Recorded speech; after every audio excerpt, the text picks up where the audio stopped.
Ever wondered how Christmas, the cozy, sparkly, gift-giving holiday we all know and love, actually came to be?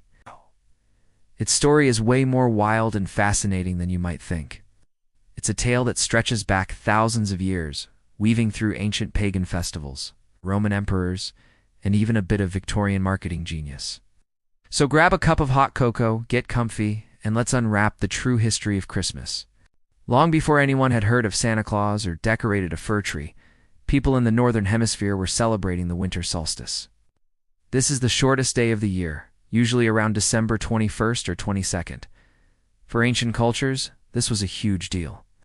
It meant the worst of winter was over, and they could look forward to longer days and the return of the sun. It was a time for feasting, drinking, and celebrating survival. In Scandinavia, the Norse celebrated Yule. From December 21st, they would feast until the sun reappeared. Fathers and sons would bring home huge logs, which they'd set on fire. The people would celebrate until the log burned out, which could take as long as 12 days.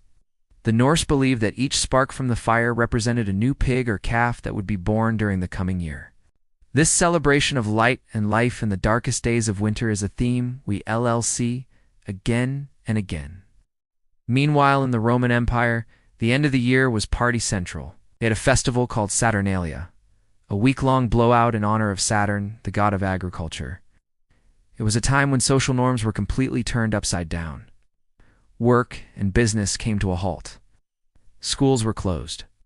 People decorated their homes with wreaths and greenery, sang in the streets, gave each other gifts, and even the enslaved were temporarily given freedoms, sometimes being served by their masters. It was a time of pure, unadulterated merrymaking. Sound a little familiar? So where does Jesus fit into all of this? Well, the Bible doesn't actually mention a specific date for Jesus' birth. In the early days of Christianity, his birth wasn't even a major holiday. Easter was the big one.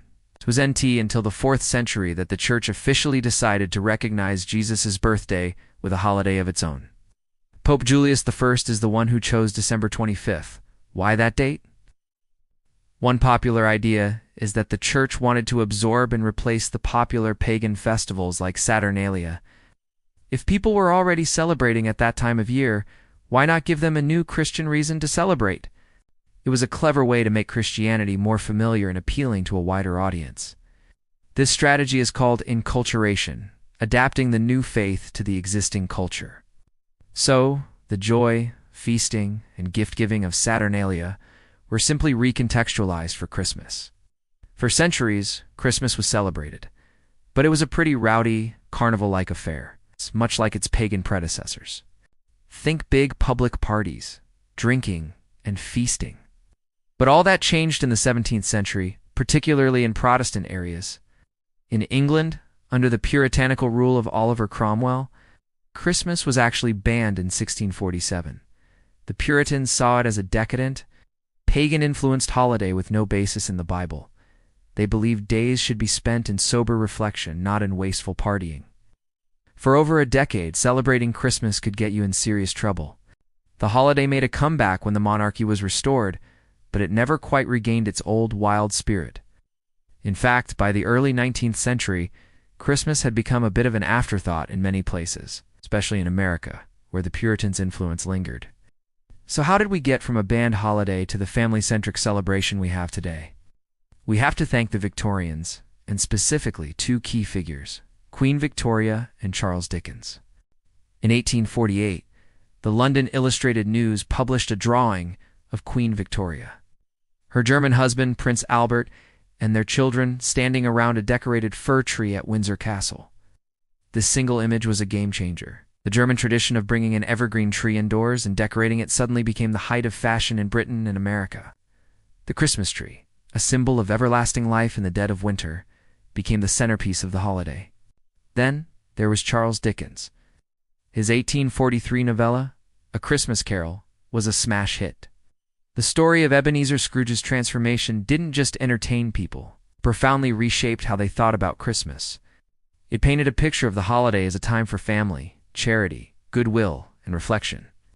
Dickens' vision of a perfect Christmas with turkey, games, and happy families gathered around a fire became the ideal that everyone strived for. It reinvented Christmas as a domestic, child-centered holiday. And what about the big man in red, Santa Claus? His story is another fascinating blend of traditions.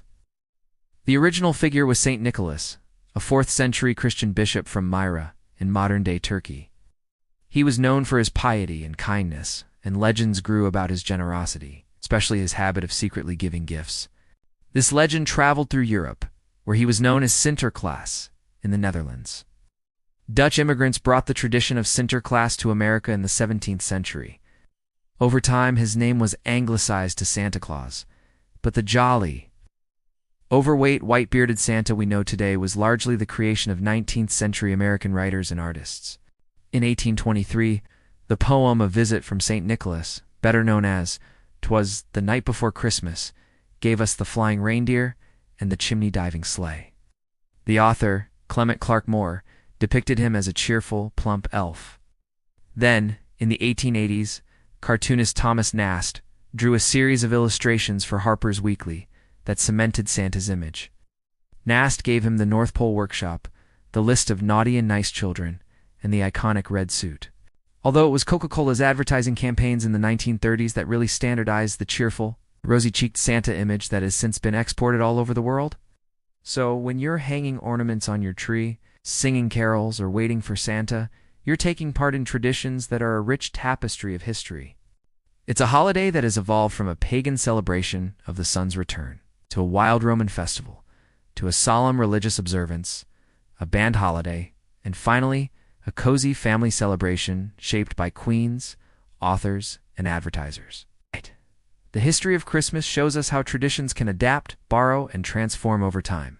But at its heart, it's always been about light in the darkness, generosity, and coming together with the people you love. It's a story that continues to evolve, and we're all a part of writing its next chapter. Thanks for watching. What's your favorite Christmas tradition? Let me know in the comments below. And if you enjoyed this journey through history, don't forget to like, subscribe, and hit that notification bell so you don't miss our next video. See you next time.